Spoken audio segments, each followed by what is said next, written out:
Vous écoutez le podcast Devenir écrivain par Lucie Castel, épisode 71. Bienvenue sur Devenir écrivain, le podcast pour démarrer et réussir votre carrière d'écrivain. Et maintenant, retrouvez votre animatrice Lucie Castel, autrice publiée à l'international, formatrice et conférencière.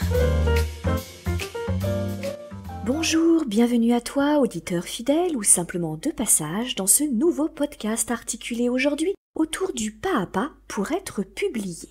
Alors avant d'aborder quelques pistes de réflexion qui, je l'espère, vont apporter quelques réponses, je te rappelle que la liste d'attente pour la prochaine session de formation Devenir écrivain de 2021 est ouverte sur licar.fr/programme, Licar, L-I-C-A-R-E-S. Et je dois dire que pour cette déjà 4e session, les places partent très vite. Il faut dire qu'en ces temps compliqués, on ne va pas se mentir, se rassembler autour d'une même passion fait énormément de bien. Je le constate tous les jours lorsque j'anime les classes virtuelles de la formation. Et bien sûr, comme à chaque fois, n'hésite pas à commenter et partager ce podcast, ça fait toujours infiniment plaisir. Si le thème de cet épisode t'intéresse, alors je t'invite à t'installer confortablement et te laisser porter par ce qui va suivre.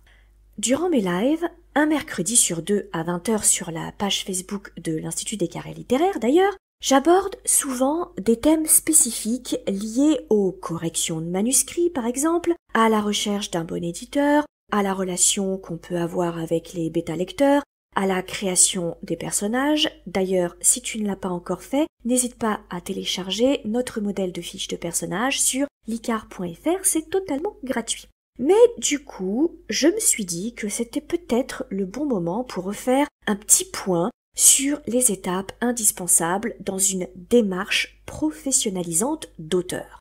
Alors c'est parti. L'étape numéro 1, c'est ce que j'appelle l'idée créatrice du départ. Sur quoi et qui je veux écrire. Alors durant la formation Devenir écrivain, on passe beaucoup de temps à définir ce que moi j'appelle l'intention littéraire, la synthèse de ce qui te pousse à raconter cette histoire. Pourquoi est-ce si important de démarrer par un concept plutôt que de foncer, tête baissée, sur la création par exemple de la garde-robe d'un personnage secondaire? Alors, parce qu'une histoire, avec une ligne narrative cohérente et puissante, elle démarre toujours à cette étape d'intention littéraire. Si tu ne sais pas pourquoi tu brûles d'écrire cette histoire et puis pas une autre, honnêtement, il y a très peu de chances que tu puisses convaincre un éditeur que ton histoire, elle est géniale, tu vas l'embrouiller, c'est certain. Donc, ton idée de départ, ton concept de départ, tu dois le définir avant même de plonger sur les questions de est-ce que c'est un héros, une héroïne, est-ce qu'elle aime les framboises, le Coca-Cola, etc. Ça, c'est la première étape. La deuxième étape, c'est évidemment le travail préparatoire. Alors, on me demande souvent combien de temps consacrer au travail préparatoire. Et je donne toujours cette réponse, ça dépend, mais pas trop longtemps non plus. Pourquoi ça dépend? Parce que, très clairement, selon le sujet, ça va te demander plus ou moins de recherche, selon que, évidemment, tu maîtrises bien l'univers et l'époque en question, ou non. Clairement, si tu écris de la fantaisie, ou même de la science-fiction d'ailleurs, tu vas devoir créer tout un monde. Si on est bien d'accord que tu ne dois surtout pas saouler le lecteur avec l'histoire de ton univers et le fonctionnement de ses transports en commun, parce que très clairement, on s'en fout, sauf s'il se passe plein de choses d'entrée de transport en commun, il n'empêche que toi, en tant que maître du jeu et maître des illusions, tu dois évidemment maîtriser ton monde. En revanche, si tu écris un roman contemporain dans une ville que tu connais bien, ou et un milieu que tu maîtrises, forcément, les recherches en amont seront bien moins importantes. Dans le travail préparatoire, attention, il faut aussi entendre tout ce qui est création de tes personnages, et là je te renvoie à mes podcasts sur ce thème, et l'établissement de ta stratégie en termes de rebondissement et de pivot. Bref, bâtir la colonne vertébrale de ton histoire. Alors le temps que tu consacres à cette étape varie beaucoup selon, en vérité, ta sensibilité. Certains auteurs que je connais passent 2 à 3 semaines juste sur ce travail de construction narrative, quand d'autres, au contraire, font ça en quelques jours parce que ils préfèrent une stratégie une feuille de route un petit peu plus souple et très clairement évolutive. Donc il faut aussi que tu apprennes à te connaître et à savoir ce que tu préfères et la méthode avec laquelle tu es la plus à l'aise. L'étape numéro 3, évidemment, on en vient au plus important, qui est celle d'écrire le manuscrit. Alors évidemment, dit comme ça paraît une évidence, mais j'attire quand même ton attention sur ce procédé d'écriture. Je te recommande vraiment d'essayer de rédiger ton histoire sans trop de grosses coupures au cours de cette écriture. Alors évidemment, je sais, c'est plus facile à dire qu'à faire selon nos emplois du temps et selon nos obligations professionnelles et familiales. Néanmoins, plus tu prends l'habitude de travailler très régulièrement ton manuscrit, et là quand je dis travailler très régulièrement ton manuscrit, ça peut être très peu de temps selon ton emploi du temps. Ça peut être, par exemple, te poser une demi-heure et relire le chapitre précédent, le corriger un peu, réfléchir à la suite, reprendre ton plan de découpage de chapitre si tu en as un, etc. Bref, même ça suffit. Mais plus tu travailles régulièrement ton manuscrit et plus ta plume devient fluide.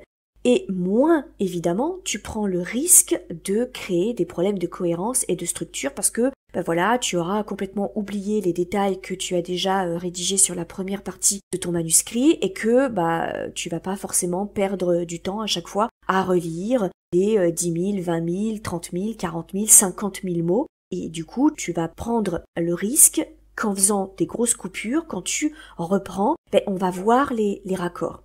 Le rituel d'écriture journalier est un vrai gage de réussite, même si, encore une fois, tu n'y consacres qu'une heure et que tu écris très peu de lignes. Quand on reprend des interviews d'auteurs qui ont une très très longue carrière derrière eux, je pense à Fred Vargas ou à Mary Higgins Clark, etc., qui ont beaucoup communiqué sur leur rituel d'écriture. Si on prend par exemple typiquement Mary Higgins Clark, elle disait que pendant très longtemps, elle a dû consacrer qu'à peine une heure de sa journée à l'écriture et c'était une heure très tôt parce qu'après, elle avait des obligations familiales. Mais juste ça te rend très efficace et de plus en plus efficace parce que comme tu écris tous les jours, tu es dans le bain et la fluidité de ta plume fait que tu travailles beaucoup plus vite. Et une heure d'écriture, lorsque tu consacres un rituel quotidien à l'écriture, ça n'est pas une heure d'écriture lorsque ça fait 3 semaines, 1 mois, 2 mois que tu n'as absolument rien écrit. Ton heure d'écriture est évidemment bien plus productive. L'étape numéro 4, une fois que tu as écrit ton manuscrit, c'est absolument laisser poser le premier jet. Alors, c'est un conseil que je répète très souvent. Pour que ta correction soit efficace, pour que ton œil soit celui d'un redoutable lynx, il faut déshabituer ton cerveau à la lecture de ton texte. Parce qu'à force de lire, ton cerveau, en fait, se remémore les mots plus qu'il ne les déchiffre. En d'autres termes, tu ne vois plus rien, ni les fautes, ni les erreurs, ni les problèmes de cohérence. Je recommande vraiment de laisser poser 3 semaines minimum, bien que, encore une fois, c'est qu'un ordre d'idée. Évidemment, c'est pas gravé dans le marbre et il n'y a aucune donnée scientifique ni mathématique dans le travail d'écriture. Mais voilà, c'est une première piste. Moi, je pense que avant 3 semaines, tu te souviens encore trop de ton histoire, donc tu n'as pas assez recouvert l'œil neuf, et que après 3 semaines, tu commences à déshabituer ton cerveau à la routine de la lecture de ton manuscrit. Étape numéro 5, une fois que tu as donc corrigé, que tu as fait tout ce que tu pouvais faire toi à ton niveau, c'est le recours au tiers extérieur, c'est-à-dire soit les bêta-lecteurs, soit le correcteur. D'ailleurs, en plus, l'un n'est pas exclusif de l'autre, tu peux tout à fait cumuler les deux. Puisque, encore une fois, je te renvoie à ce que j'ai pu dire sur les fonctions de bêta-lecteur et de correcteur, ça n'est pas du tout le même métier ni la même fonction. À ce stade, donc, et avant d'envisager d'envoyer ton manuscrit à un éditeur, vraiment, moi, je te recommande de donner ton manuscrit à lire à un tiers, qu'il soit bêta-lecteur ou correcteur. Soit tu passes par un bêta-lecteur qui fera office de lecteur-test, tout comme un artiste de stand-up a recours à un public test, mais on est bien d'accord que c'est un lecteur-test, c'est pas du tout un professionnel de la correction. Mais ça ne veut pas dire que son avis n'est pas du tout exploitable et n'est pas du tout intéressant pour toi. Soit tu passes par un correcteur freelance, dont c'est le métier de corriger les manuscrits. Ce choix que tu vas faire, soit d'avoir recours à un bêta-lecteur ou à un correcteur, dépend, à mon avis, de 2 choses. Soit ton degré d'expérience en termes d'écriture de roman, qui fait qu'évidemment, quand c'est ton premier roman, c'est compliqué d'avoir la même expertise et expérience que si tu en es à ton 10e, évidemment, soit aussi à tes moyens, puisque le correcteur, contrairement au bêta-lecteur, est une personne que tu vas rémunérer, puisque c'est encore une fois une expertise professionnelle, c'est un corps de métier qui doit être rémunéré.